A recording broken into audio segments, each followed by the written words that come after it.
Hey guys, I'm Shawn Cheek of webpianoteacher.com. How you doing? Today we're going to be doing the next song on Rubber Soul, which is You Won't See Me. Let's take a listen what we'll be doing today. 3, 4, 1, 2. When I call.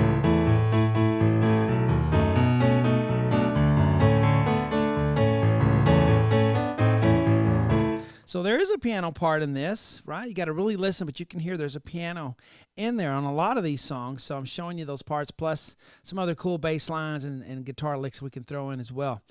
Anyway, on webpianoteacher.com, you can download my sheets for all of these songs and any other lesson that I have on the website. And learn the whole album. It's fun learning a whole album. Have you ever done that? It's really cool. And then you get all the songs learned, then you can just play one right after the other. And it's pretty cool. Pretty cool thing. All right, so I teach a different way. I use letters on a whiteboard because a lot of people don't want to mess with reading traditional music notation because it's hard or they never learned.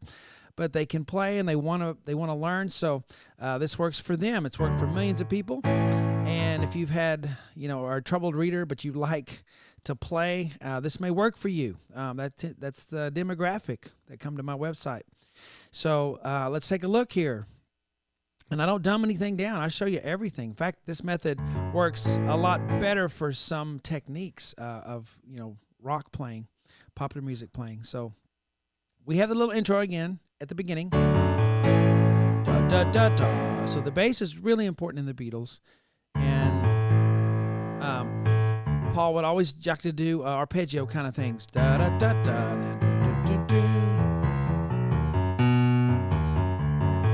So I'm going to give you that option to play some bass stuff when we get into this there, and you don't have to do it. All right, it makes it a little more complicated, and the piano isn't doing that, but Paul's playing it, so we can try to put it in if we want.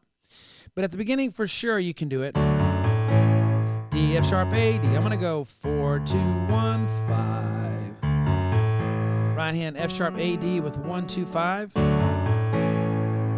I play that chord, and then I go E, A, C sharp.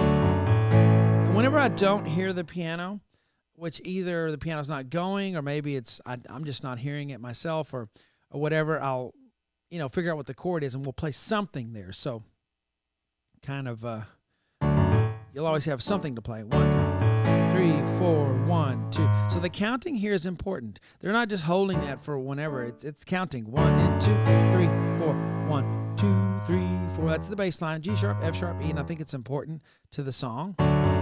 3, 4, 1, 2. When I call, and then now I put a whole chord there. A, C sharp, E. It sounds to me though like maybe he's just playing A, E. But some of us don't like to play open fifths, and we want to play the whole chord. So you can play the. What I like to do is play the whole chord on the first measure, and then go to the open fifth. So that's up to you whether you want to put a C sharp in the middle or not. It sounds like maybe most of the time that C sharp's not in there. It's just this open fifth sound. But I do like it on the chord because you remember you do have guitars playing and other instruments, and they fill out the chord. So the piano, if it doesn't open fifth, it's not a big deal when you're in a band because they're covering that C sharp. Other instruments are. So that's up to you. But when you get here, if you want to work on the arpeggio, A, C sharp, E, A, you can do that sort of thing. And I'll show you how to put those arpeggios in on lesson 2 and 3, or probably, I don't know how many lessons, 2 or 3 total on it. But that's the first chord is A chord. And the next chord is a B, if you're wondering, B, F sharp, B, D sharp, F sharp, B.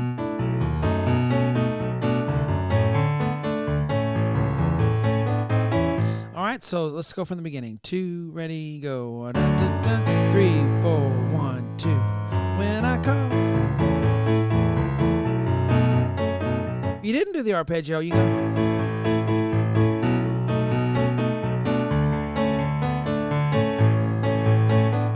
So it sounds just fine without it if you just want to do an octave.